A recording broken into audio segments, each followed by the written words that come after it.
I'm Todd Strickland. I was born in the Manual Hospital here in Portland, Oregon. My family is from Northeast Portland, affectionately known as the NEP to anybody that grew up here. I remember riding down Union Avenue in the backseat of my father's Cadillac and peering out the window and seeing the many black faces that make up our community. I remember watching my big cousins and their friends go to battle in the parks, on the hoop courts of Irvington, Alberta, the South. As I drive past these parks today, I see different faces, playing different games, medieval war reenactments, polo on bikes. Alberta Stories is a collection of narratives that I hope can serve as sort of a time capsule that preserves the rich history and memories and stories from a community that is no longer here. Hi, my name is Sonia Strickland, and I'm reading about my husband, Patrick Strickland.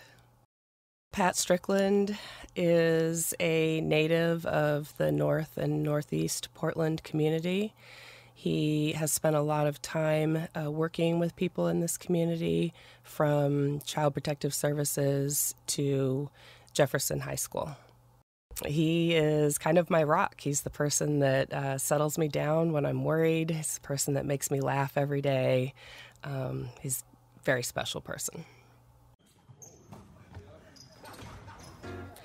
Jefferson High School boys basketball is one of the most storied programs in the state.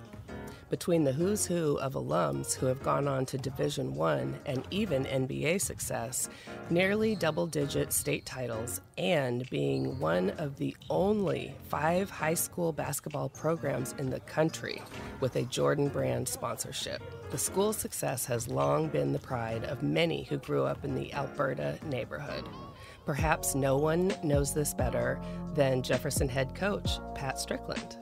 Growing up in Portland, you know, the city high school to go to for the African American was Jefferson High School, which is still to this day the most predominantly black school in the entire state of Oregon. My mother graduated from Jefferson. My older brother Ed, rest in peace, graduated from Jefferson. Had a lot of family that went there, and so you know, you have to remember Alberta is the neighborhood.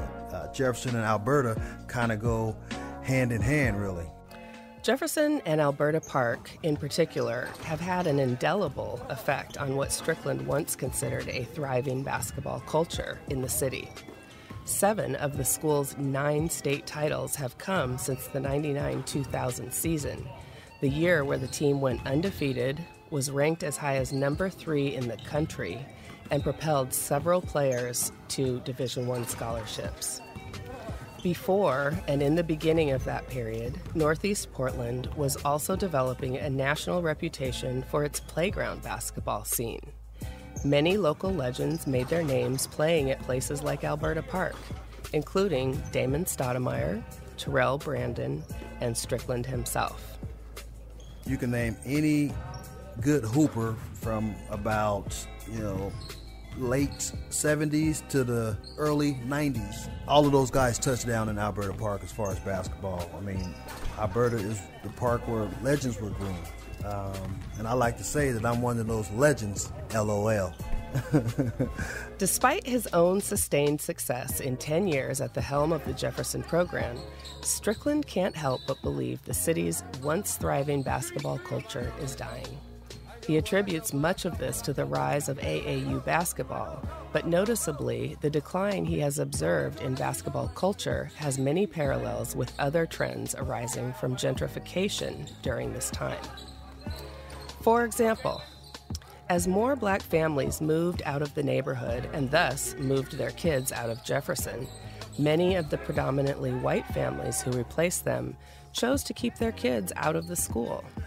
When the Oregon School Activities Association decided to change from 4 classifications to 6 based on enrollment, Jefferson found itself no longer in the top classification in the state, instead competing in 5A, while predominantly white suburban schools filled the vacuum they left. As the only predominantly black team that consistently competes for titles every year, their absence was felt.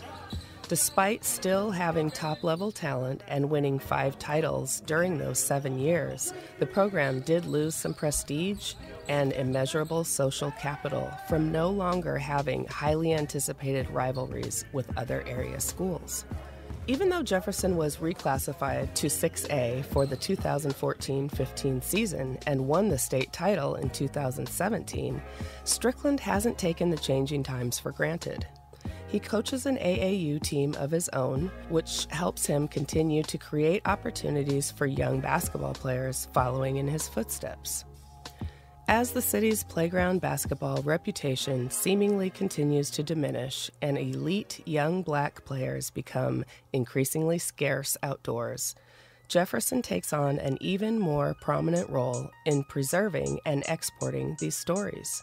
It's something Strickland can't help but notice while traveling throughout the country, and it's a responsibility he proudly accepts. Alberta is like the main artery through the city. When you're across the country in other cities and you say Oregon, people just automatically think, like there's no black folks here. I see a lot of these kids graduate from college, a lot of these boys having families and doing really well in the community. When you say Alberta, people know, Alberta Street.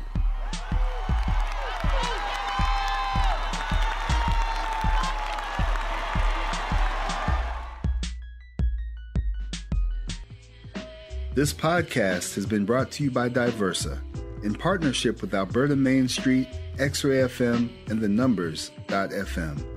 Diversa creates new worlds to bring forth a larger truth.